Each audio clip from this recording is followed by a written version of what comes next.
All right, we're going to take a look at the metric system and using this tool to do all kinds of different problems, okay? So you might find in a textbook or on the internet just like long lists of exponents and prefixes, but I want to have you see that there's a lot of different options for how we can use our metric system, okay? Basically, if you can multiply by 10, and you can divide by 10, and you can remember that King Henry died by drinking chocolate milk. Too moldy, too nasty. You can do all kinds of problems. All right, so what's up with this little tool here, okay? K reminds us of the prefix kilo, okay? So these are our prefixes, and we abbreviate that with a K. Hecta, we don't use that much.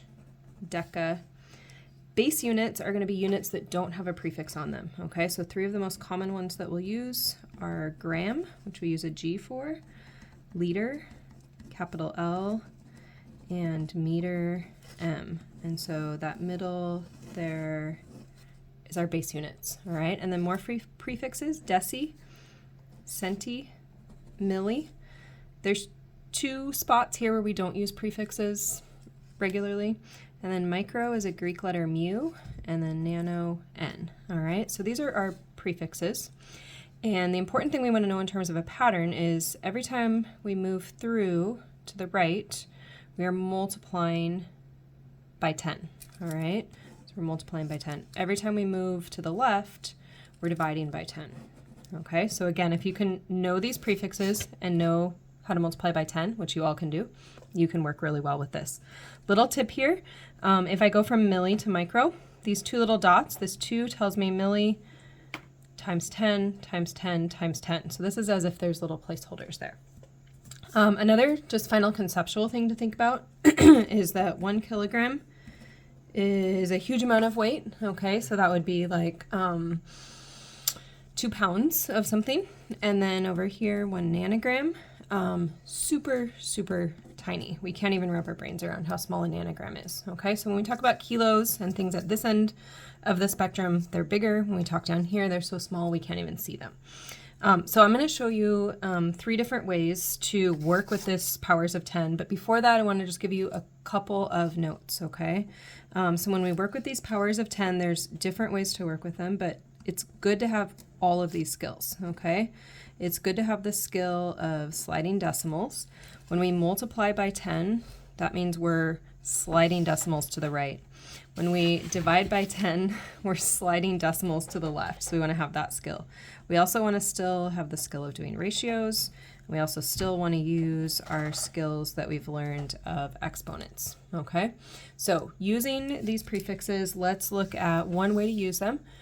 This is start with the bigger unit, work towards the smaller unit, okay? So let's just say, and my cat might visit us here, that I have, hello Charlotte. So let's say that we want to relate 1 kilogram, okay? That was K here. And I want to relate it to grams, okay? So from my 1 kilogram, I can think about adding times 10, times 10, times 10. So that's 3 zeros to get to 1,000 grams. All right, so started with the big unit, and I moved to the right, which means times 10, times 10, times 10, times 10, so 1,000 grams. All right, I could do the same thing if I started, say, at the base unit. Okay, so let's just say I had 1 liter, all right, base unit, no prefix, and I wanted to find out how many milliliters were in a liter. So from my base unit, I say times 10, times 10, times 10, or I slide the decimal 3 places to the right. And so in 1 liter, there's 1,000 milliliters. All right, now, little refresher to tie this to things that we've learned. We can take an equality like this and I can write it as a ratio, right? Because now I'm going to be able to easily show my work on a conversion problem. And I can take that ratio and I can write it upside down, right? Or I can also think about this 1 times 10 times 10 times 10 is the same as saying 10 to the third, right? So I can use exponents. Over here, if I have 1 liter, I can do the same thing, all right? So I can say my 1 liter is equal to 1,000 mils, or I could flip that upside down like this, or I can say 1 liter times 10 times 10 times 10, that's 1 liter, and 10 to the third milliliters, okay? And I could flip these upside down as well, all right? So when I start with the bigger unit, I'm always multiplying by 10 to get to the smaller unit, okay? And just a couple of things you might want to remember. This kilo to gram, or kilo to base unit and base unit to milli, that 1 to 1,000 ratio is a good one to just kind of memorize, all right? So instead of just starting with the bigger unit, another way that we can use these units, and the one that matches with what you're gonna see if you have tables like this with prefixes, is to work towards the base unit, okay?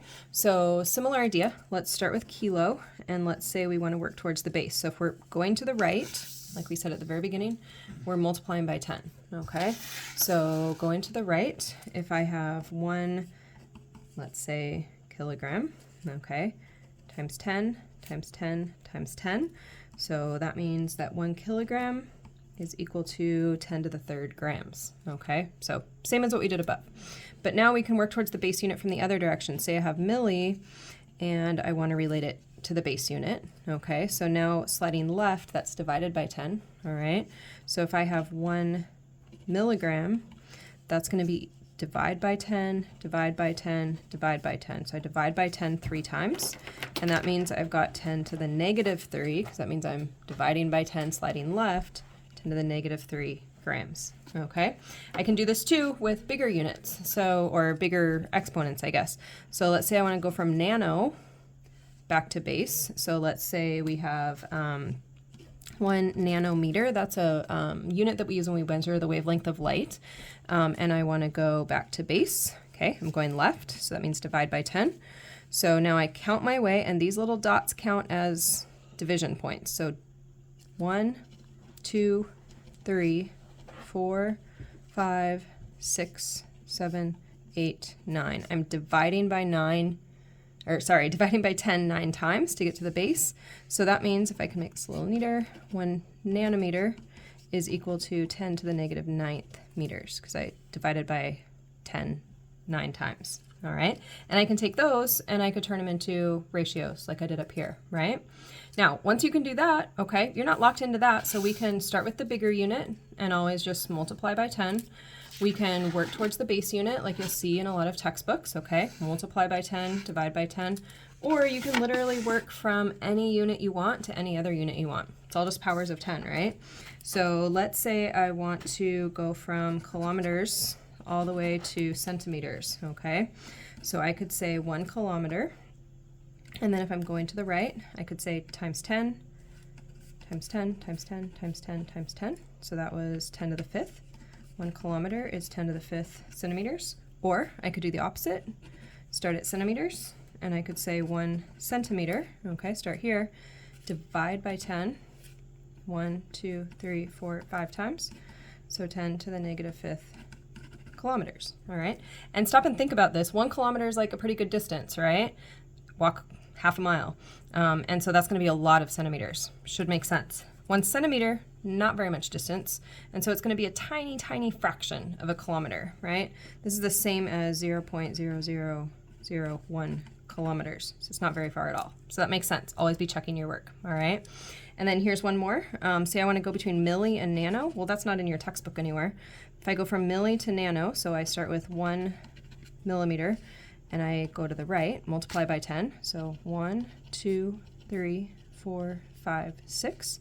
1 millimeter is 10 to the 6th nanometers, all right? Or I could go opposite direction. 1 nanometer is divide by 10. 1, 2, 3, 4, 5, 6 times, all right? So 10 to the negative 6 millimeters. Makes sense, right? Look here, 1 nanometer is a tiny fraction of a millimeter.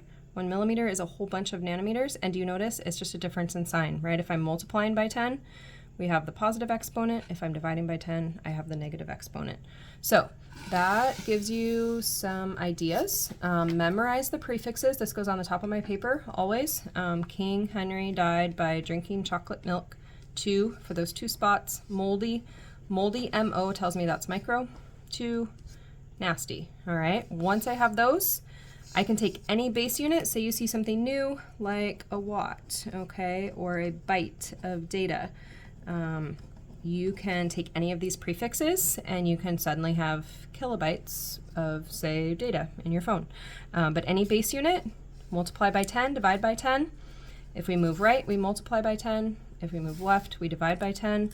But be able to rewrite those equalities as an equality, as ratios, and also with exponents, and now you're super powerful. All right, have some fun practicing your metric.